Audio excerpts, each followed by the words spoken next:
Baiklah, Assalamualaikum warahmatullahi wabarakatuh. Perkenalkan, nama saya Siti Raina dengan nomor NIM 40123111119 dengan mata kuliah Hukum Pemerintahan Daerah dari kelas 4E dengan dosen pengampu Ibu Bunga Permatasari SHMH.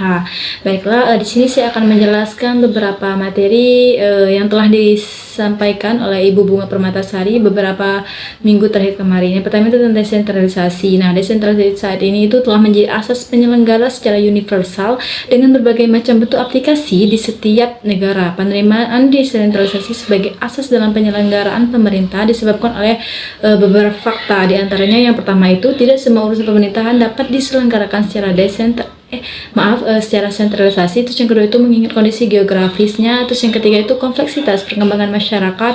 Terus yang keempat itu adanya kemajemukan struktur sosial dan budaya lokal. Terus yang kelima itu adanya tuntutan demokratisasi dalam penyelenggaraan pemerintah. Desentralisasi di Indonesia itu ada beberapa. Yang pertama tentang ketetapan MPR RI nomor 15/MPR/1998 tentang penyelenggaraan otonomi daerah, pengaturan, pembagian dan pemanfaatan sumber daya nasional yang berkeadilan serta perimbangan keuangan pusat dan daerah dalam kerangka negara kesatuan Republik Indonesia. Terus yang kedua itu pada tahun 1999 lahirlah Undang-Undang nomor 22 tahun 1999 tentang pemerintahan daerah dan Undang-Undang nomor 25 tahun 1999 yang mengatur hubungan keuangan pusat dan daerah yang menggantikan Undang-Undang nomor 5 tahun 1974 yang sentralistik. Terus yang ketiga itu adanya pada tahun 2004 Undang-Undang nomor 22 tahun 1999 dan Undang-Undang nomor 25 tahun 1999 dipandang perlu direvisi hingga lahirlah Undang-Undang nomor 32 tahun 2004 tentang pemerintahan daerah dan Undang-Undang nomor 33 tahun 2004 tentang perimbangan keuangan. Terus yang keempat itu ada pada tahun 2014 dan 2015 dilakukan perubahan kembali dengan lahirnya Undang-Undang nomor 23 tahun 2014 dan Undang-Undang nomor 9 tahun 2015 tentang perubahan Undang-Undang 23 tahun 2014 tentang pemerintahan daerah.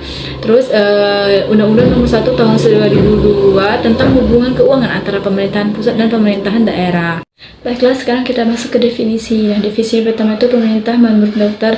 Utrecht dalam bukunya Pengantar dalam Hukum Indonesia. Pemerintah adalah kumpulan semua badan kenegaraan yang berkuasa pemerintah dalam arti kata yang luas, termasuk semua badan kenegaraan yang berkewajiban menyelenggarakan kesejahteraan umum, yaitu badan-badan kenegaraan yang bertugas membuat peraturan ataupun legislatif dan badan-badan kenegaraan yang bertugas menyelenggarakan dan mempertahankan peraturan-peraturan yang dibuat oleh badan-badan yang disebut pertama yaitu eksekutif. Terus adanya badan-badan yang bertugas mengadili yang disebut dengan yudikatif. Nah, yang kedua itu ada pemerintahan, merupakan kumpulan badan-badan kenegaraan tertinggi atau suatu badan kenegaraan tertinggi yang berhak untuk memerintah di wilayah atau di suatu negara seperti raja, presiden ataupun perdana menteri lainnya. Terus yang ketiga itu pemerintah dalam arti presiden bersama-sama dengan kabinetnya.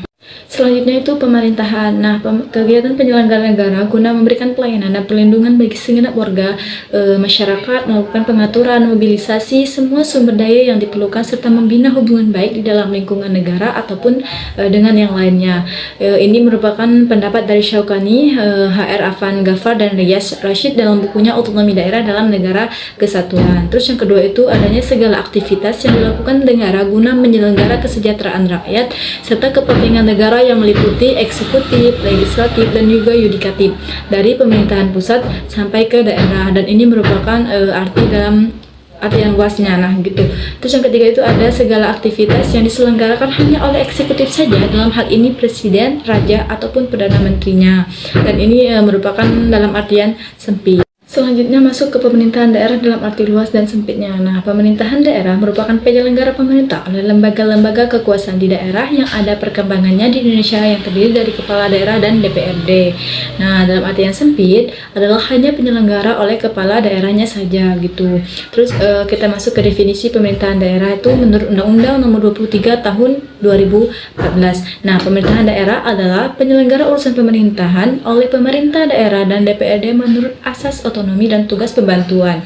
Nah, dengan prinsip otonomi seluas-luasnya dalam sistem dan prinsip Negara Kesatuan Republik Indonesia sebagaimana dimaksud dalam Undang-Undang Dasar 1945. Nah, yang kedua itu adanya pemerintahan daerah itu adalah kepala daerah sebagai unsur penyelenggara pemerintahan daerah yang memimpin pelaksanaan urusan pemerintahan yang menjadi kewenangan daerah otonom. Baik, sekarang kita masuk ke definisi DPR menurut Undang-Undang Nomor 23 Tahun 2012. Nah, yang pertama itu Dewan Perwakilan Rakyat Daerah adalah lembaga perwakilan rakyat daerah yang berkedudukan sebagai unsur penyelenggara pemerintahan daerah.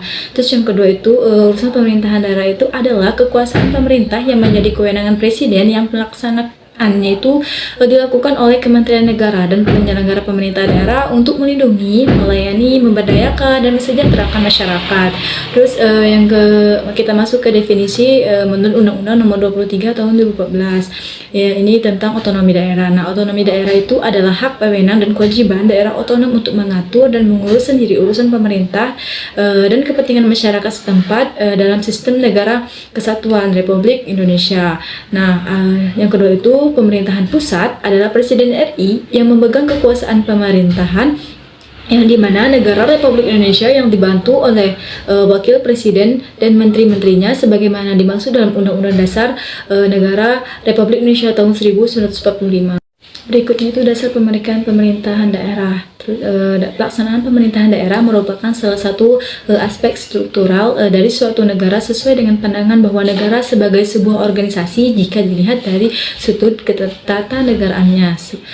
Sebagai sebuah organisasi, pelaksanaan pemerintahan daerah diharapkan dapat memperlancar mekanisme roda kegiatan organisasi pendelegasian sebagian wewenang dari seseorang ataupun instansi atau suatu organisasi yang merupakan salah satu asas yang berlaku universal bagi setiap organisasi, yaitu dengan tujuannya agar kebijakan dapat terlaksana secara efektif, meringankan beban kerja pimpinan, serta memencarkan peranan pimpinan sehingga terjadinya demokratisasi dalam kegiatan organisasi tersebut.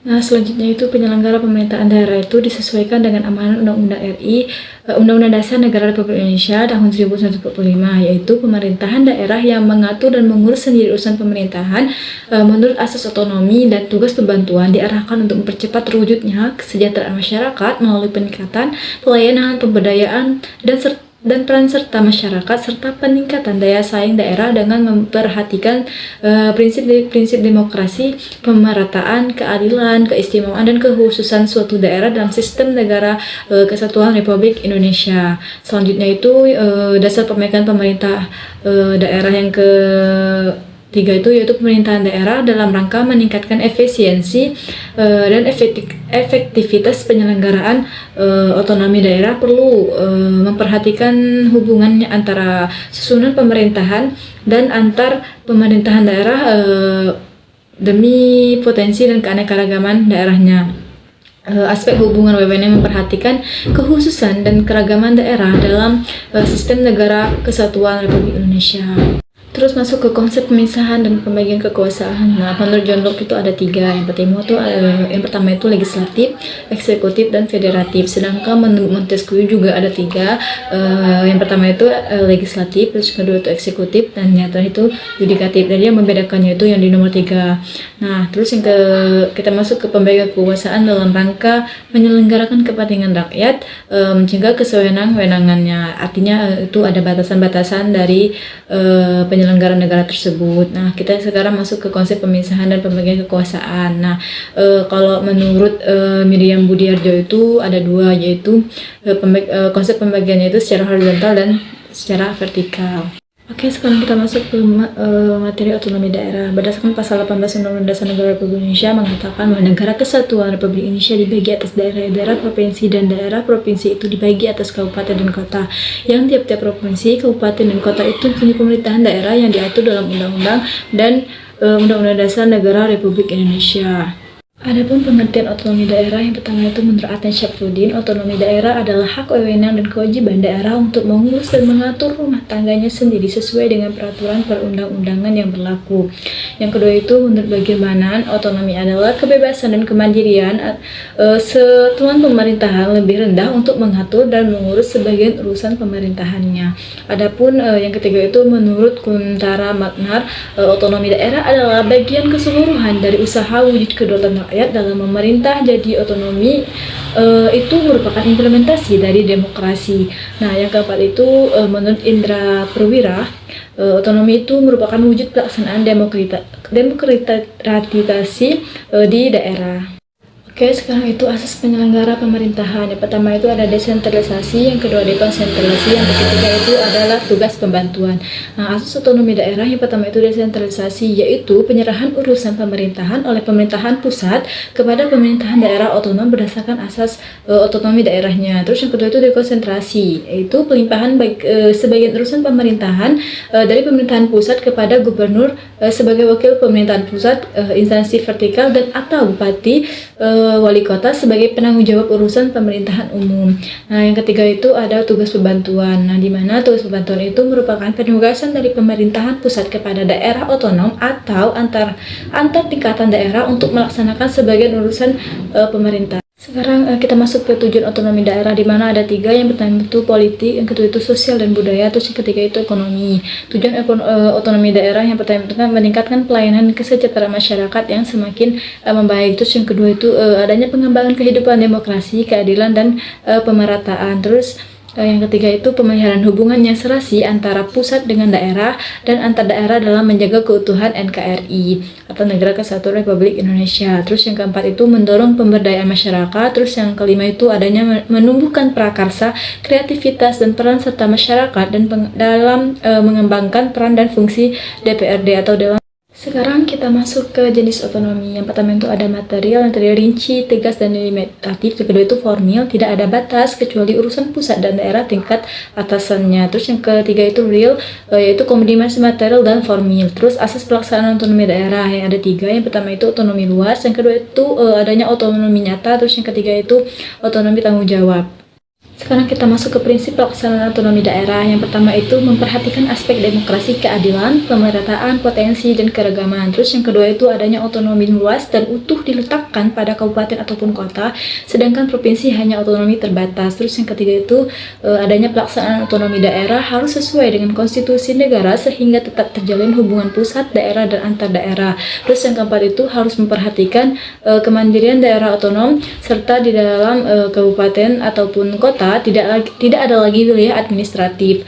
Nah, yang kelima itu harus meningkatkan peranan dan fungsi legislatif daerah dan fungsi anggaran dalam penyelenggaraan pemerintahan daerah. Terus yang keenam itu ada dekonsentrasi, diletakkan pada provinsi sebagai wilayah administrasi untuk dapat melaksanakan kewenangan pemerintahan tertentu yang dilimpahkan kepada gubernur. Selanjutnya itu ada problematika otonomi daerah. Yang pertama itu ketimpangan kemajuan pembangunan antara daerah kaya sumber daya alam dengan daerah yang miskin dengan sumber daya alam. Terus yang kedua itu semakin maraknya penyebaran korupsi di berbagai daerah, politik, munculnya fenomena pragmatisme politik di masyarakat daerah. Terus yang ketiga itu ada legitimasi politik dan stabilitas politik belum sepenuhnya tercapai. Nah, yang keempat itu adanya konflik horizontal dan vertikal. Terus yang kelima itu kesejahteraan masyarakat di tingkat lokal belum sepenuhnya diwujudkan. Terus kita masuk ke desentralisasi antara desentralisasi dengan otonomi daerah. Nah, arah dari era globalisasi ini yang pertama itu desentralisasi politik, desentralisasi administrasi, terus yang ketiga itu desentralisasi fisikal, yang keempat itu desentralisasi ekonomi, dan yang kelima itu local welfare. Kita masuk ke dimensi-dimensi desentralisasi. Yang pertama itu desentralisasi politik, yaitu pengembangan demokrasi di tingkat lokal ataupun politisi, birokrat, dan grassroots. Terus yang kedua itu masyarakat bebas memilih pemimpin pemdanya atau political equality. Terus yang ketiga itu penguatan lembaga lokal seperti DPRD, institusi politik lokal lainnya seperti partai politik, civil society, dan kelompok kepentingan lainnya. Nah, yang keempat itu meningkatkan akuntabilitas dan responsivitas masyarakat. Terus kita masuk ke desentralisasi fiskalnya. Nah, adapun di antaranya itu yang pertama itu transfer keuangan dari pemerintah pusat ke daerah. Kemampuan yang kedua itu kemampuan daerah untuk self financing dalam memperoleh atau meningkatkan pendapatan dan membiayai pengeluaran ataupun yang disebut dengan alokasi dan distribusi. Nah, yang ketiganya itu Pemda menetapkan penerimaan pajak atau retribusi dan pendapatan bukan pajak. Nah, yang keempat itu Pemda dapat melakukan pembiayaan bersama dengan sektor swasta dan dapat penyertaan modal ataupun pinjaman lokal lainnya. Selanjutnya itu desentralisasi administrasi.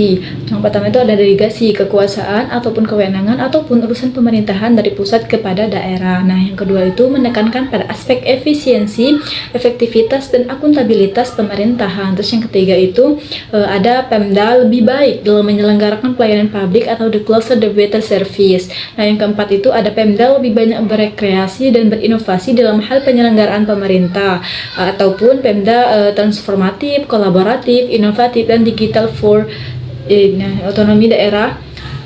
Apa sih otonomi daerah itu? Nah, otonomi daerah itu adalah hak, wewenang, dan kewajiban daerah otonom untuk mengatur dan mengurus sendiri urusan pemerintahan dan kepentingan masyarakat setempat sesuai dengan peraturan perundang-undangan yang terdapat dalam pasal 18B ayat 1 Undang-Undang Dasar 1945. Seperti yang sudah saya sebutkan tadi, yaitu negara mengakui dan menghormati satuan-satuan pemerintahan daerah yang bersifat khusus atau bersifat istimewa yang diatur dengan undang-undang. Adapun unsur-unsur pasal 18B Undang-Undang Dasar Negara Republik Indonesia 1945 dalam ketentuan tersebut terdapat 5 pokok hal. Yang pertama yaitu negara mengakui, terus negara itu menghormati, terus yang ketiga itu yang diakui dan dihormati itu adalah satuan-satuan pemerintahan daerah. Nah, yang keempat itu adanya satuan-satuan pemerintahan daerah yang dimaksud itu bersifat khusus ataupun istimewa. Nah, yang kelima itu satuan-satuan pemerintahan daerah yang bersifat khusus atau istimewa tersebut diatur dengan undang-undang. Nah, apa sih yang dimaksud dengan negara mengakui? Nah, maksudnya itu adanya sebuah pengakuan ataupun pengakuan tersebut harus bersifat retrospektif ataupun bersifat proaktif. Nah, selanjutnya itu otonomi khusus ataupun otonomi asimetris. Nah, daerah istimewa atau daerah khusus itu memiliki hak otonomi khusus. Yang pertama itu otonomi khusus. Nah, otonomi khusus itu adalah pemberian otonomi dengan tujuan tertentu yang berkaitan dengan stabilitas, integritas, ataupun integrasi dan legitimasi. Nah, kekuasaan yang diberikan kepada daerah-daerah. Nah, otonomi khusus itu dalam literatur sering disebut sebagai otonomi asimetris atau desentralisasi asimetris. Nah, yang kedua itu otonomi ini dalam penyelenggaraan pemerintahan dapat menjadi model untuk menabung khusus yang melekat pada daerah tersebut. Nah, otonomi khusus itu terdapat di beberapa daerah. Yang pertama itu negara yang pertama itu Filipina. Nah, Filipina itu telah memberikan otonomi kepada Mindanao sejak 1996 dan Papua New Guinea memberikan otonomi khusus pada Bougainville pada tahun 2002. Nah, yang kedua itu dalam konteks Indonesia, otonomi khusus sudah dilaksanakan sejak Indonesia merdeka. Nah, yang ketiga itu penerapan desentralisasi asimetris untuk daerah istimewa Yogyakarta sangat berbeda justifikasinya dengan kasus pemberian otonomi khusus bagi Aceh dan Papua. Nah, yang keempat itu alasan yang melatar belakangi juga sangat berbeda. Keistimewaan yang diberikan kepada Yogyakarta semata-mata dilandasi atas kriteria adanya asal-usul dan susunan aslinya, yaitu sebagai Bertrand landscape. Sedangkan untuk kasus Aceh dan Papua adalah merespon dinamika masyarakat. Adapun undang-undang yang mengatur otonomi khusus, yang pertama itu Undang-Undang Nomor 2 Tahun 2021 tentang perubahan kedua atas Undang-Undang Nomor 21 Tahun 2001 tentang otonomi khusus bagi Provinsi Papua. Nah, yang kedua itu Undang-Undang Nomor 18 Tahun 2001 tentang otonomi khusus bagi Provinsi Daerah Istimewa Aceh sebagai Provinsi Nanggroe Aceh Darussalam. Nah, yang ketiga itu ada Undang-Undang Nomor 2 Tahun 2024 tentang Provinsi Daerah Khusus Jakarta. Nah, yang keempat itu Undang-Undang Nomor 13 Tahun 2012 tentang keistimewaan daerah istimewa Yogyakarta. Sekarang kita masuk ke perbedaan desentralisasi dan dekonsentrasi. Nah, desentralisasi yang pertama itu transfer of authority, terus yang kedua itu policy making and policy executing, terus yang ketiga itu yang diserahi adalah satuan politik atas dasar wilayah masyarakat hukum yang disebut sebagai daerah otonom. Nah, yang keempat itu muncul lembaga representatif di tingkat lokal dengan pemilihan. Nah, yang kelima itu wilayah dibentuk dalam jangkauan yurisdiksi tertentu. Nah, sedangkan yang keenam itu terdapat otonomi karena adanya penyerahan wewenang, pengembalian kebijakan dan pelaksanaannya. Nah, sedangkan yang ketujuh Putusan pejabat dalam pemerintahan daerah tidak dapat langsung dibatalkan oleh pemerintahan pusat. Nah, yang kedelapan itu hubungan yang terjadi antara pemerintahan pusat dan daerah otonom adalah hubungan organisasi. Nah, yang sekarang itu kode konsentrasi. Yang pertama itu delegasi of authority, terus yang kedua itu police executing authority only, terus yang ketiga itu yang diserahi adalah pejabat pusat ditempatkan di pelosok tanah air. Nah, sedang yang keempatnya itu munculnya aparat pusat di pelosok tanah air dan dilakukan dengan atau dilakukan secara penunjukan. Nah, yang kelima itu aparat pusat tersebut memiliki wilayah kerja dengan jangkauan yurisdiksi tertentu. Nah, yang keenam wilayahnya disebut sebagai wilayah administrasi. Nah, sedangkan yang ketujuh itu keputusan pejabat lokal dapat ditiadakan atau dibatalkan oleh pejabat atasannya. Sedangkan yang kedelapannya itu hubungan yang terjadi antara pejabat yang tersebar di pelosok tanah air dengan atasannya adalah hubungan intraorganisasi. Selanjutnya itu dasar pertimbangan pelaksanaan tugas pembantuan. Yang pertama itu keterbatasan kemampuan pemerintah dan atau pemerintahan daerah. Terus yang kedua itu sifat sesuatu urusan yang sulit dilaksanakan dengan baik tanpa mengikut sertakan pemerintahan daerah. Nah, yang ketiga itu perkembangan dan kebutuhan masyarakat sehingga sesuatu urusan pemerintah akan lebih berdaya guna dan berhasil guna apabila ditugaskan kepada pemerintah daerah. Nah, penyerahan wewenang itu terdiri dari tiga. Yang pertama itu materi wewenangnya, terus yang kedua itu manusia yang diserahi, yang ketiga itu wilayah yang diserahi wewenangnya. Nah, cara penyerahan wewenang itu ada dua. Yang pertama itu ultra vires doctrine, terus yang kedua itu open end arrangement. Klasifikasi urusan pemerintahan. Yang pertama itu absolut. Nah, absolut ini ada beberapa. Yang pertama itu pertahanan, yang kedua itu keamanan, yang ketiga itu agama, yang keempat itu justisi, yang kelima itu politik luar negeri, dan yang keenam itu moneter dan fiskal. Nah, yang kedua itu adanya urusan berdasarkan SPM atau standar pelayanan minimal. Nah, di mana dia itu termasuk konkuren itu ada dua. Yang pertama itu wajib dan pilihan. Nah, sedangkan di wajibnya itu dibagi menjadi dua lagi, yaitu pelayanan dasar dan pelayanan non dasar. Nah, yang ketiga itu ada urusan pemerintahan umum. Nah, di urusan pemerintahan umum ini ada beberapa. Yang pertama itu pembinaan wawasan kebangsaan, terus yang kedua itu pembinaan persatuan dan kesatuan. Nah, yang ketiganya itu adanya pembinaan kerukunan antar sara. Nah, yang keempat itu ada PKS atau perjanjian kerjasama. Nah, yang kelima itu koordinasi tugas antar instansi yang ada di daerah, maksudnya di daerah-daerah tersebut gitu. Terus yang keenam itu adanya pengembangan demokrasi. Nah, urusan pemerintahan konkuren yang diselenggarakan daerah itu ada beberapa dibagi menjadi beberapa urusan. Yang pertama itu urusan pemerintahan wajib pelayanan dasar. Nah, di mana ini terbagi menjadi 6 urusan. Yang pertama itu ada urusan pendidikan, yang kedua itu ada kesehatan, terus yang ketiga itu pekerjaan umum, terus yang keempat itu penataan ruang, terus yang kelima itu perumahan rakyat dan kawasan, terus yang keenam itu adanya permukiman, ketentraman, ketertiban umum dan perlindungan masyarakat sosial.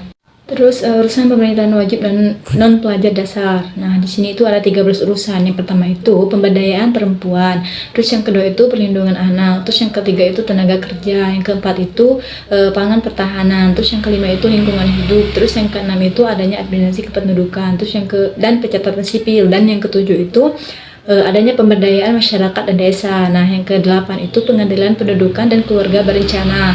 9 itu adanya perhubungan. Terus yang ke-10 itu adanya komunikasi dan informatika, koperasi, usaha kecil dan menengah. Terus yang ke-11 itu adanya penanaman modal. Ya, yang ke-12 itu adanya kepemudaan dan olahraga. Terus yang terakhir itu adanya statistik. Terus kita masuk ke urusan pemerintahan pilihan. Nah, ada 8 urusan. Yang pertama itu adanya urusan kelautan dan perikanan. Terus yang kedua itu ada urusan pariwisata, terus yang ketiga itu urusan pertanian, terus yang keempat itu kehutanan, terus yang kelima itu adanya energi dan sumber daya, terus yang keenam itu mineral, terus yang ketujuh itu perdagangan, terus yang kedelapan itu perindustrian dan transmigrasi.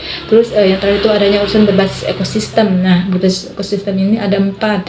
Yang pertama itu kelautan dan perikanan, terus yang kedua itu kehutanan, yang ketiga itu energi, terus yang keempat itu sumber daya mineral. Sekarang kita masuk ke prinsip pembagian urusan pemerintahan konkuren. Yang pertama itu prinsip akuntabilitas.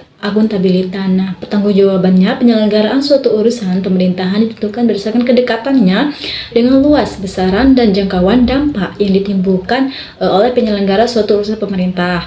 Nah, yang kedua itu prinsip efisiensi. Nah, di mana penyelenggara suatu urusan pemerintahan ditentukan berdasarkan perbandingan tingkat daya guna yang paling tinggi yang dapat diperoleh. Nah, yang ketiga itu adanya prinsip eksternalitas. Nah, di mana penyelenggara suatu urusan pemerintahan ditentukan berdasarkan luas, besaran, dan jangkauan dampak yang ditimbulkan akibat penyelenggara suatu urusan. Nah, terus yang keempatnya itu adanya prinsip kepentingan strategis nasional. Nah, di mana penyelenggaraan suatu urusan pemerintah itu ditetapkan atau ditentukan berdasarkan pertimbangan dalam rangka menjaga keutuhan dan kesatuan bangsa, menjaga kedaulatan negara, terus implementasi hubungan luar negeri, pencapaian program strategis nasional, dan pertimbangan lain yang diatur dalam ketentuan peraturan perundang-undangan.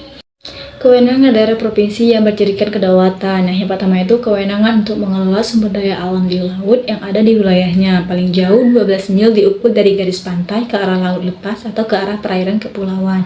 Terus yang kedua itu kewenangannya itu meliputi eksplorasi ataupun eksploitasi, konservasi, dan pengelolaan kekayaan laut di luar minyak bumi dan gas bumi. Nah, yang kedua itu pengaturan administrasi. Terus yang ketiga itu pengaturan tata ruang. Terus yang keempat itu adanya ikut serta dalam pemeliharaan keamanan laut di laut, keamanan laut di laut maksudnya gitu. Terus yang keempat itu ikut serta dalam mempertahankan kedaulatan negara. Nah, adapun urusan pemerintahan pusat memiliki beberapa kriteria. Nah, yang pertama itu lintas daerah provinsi ataupun lintas negara. Terus yang kedua itu lintas penggunaan daerah provinsi ataupun lintas negara. Terus yang ketiga itu lintas manfaat atau dampak negatif daerah provinsi ataupun lintas negara. Nah, yang keempat itu lebih efisien jika dikelola oleh pemerintahan pusat. Nah, yang kelima itu adanya berperan strategis bagi kepentingan nasional. Baik, sekian materi yang dapat saya sampaikan. Kurang dan lebihnya saya mohon maaf. Saya ucapkan terima kasih. Saya akhiri. Wassalamualaikum warahmatullahi wabarakatuh.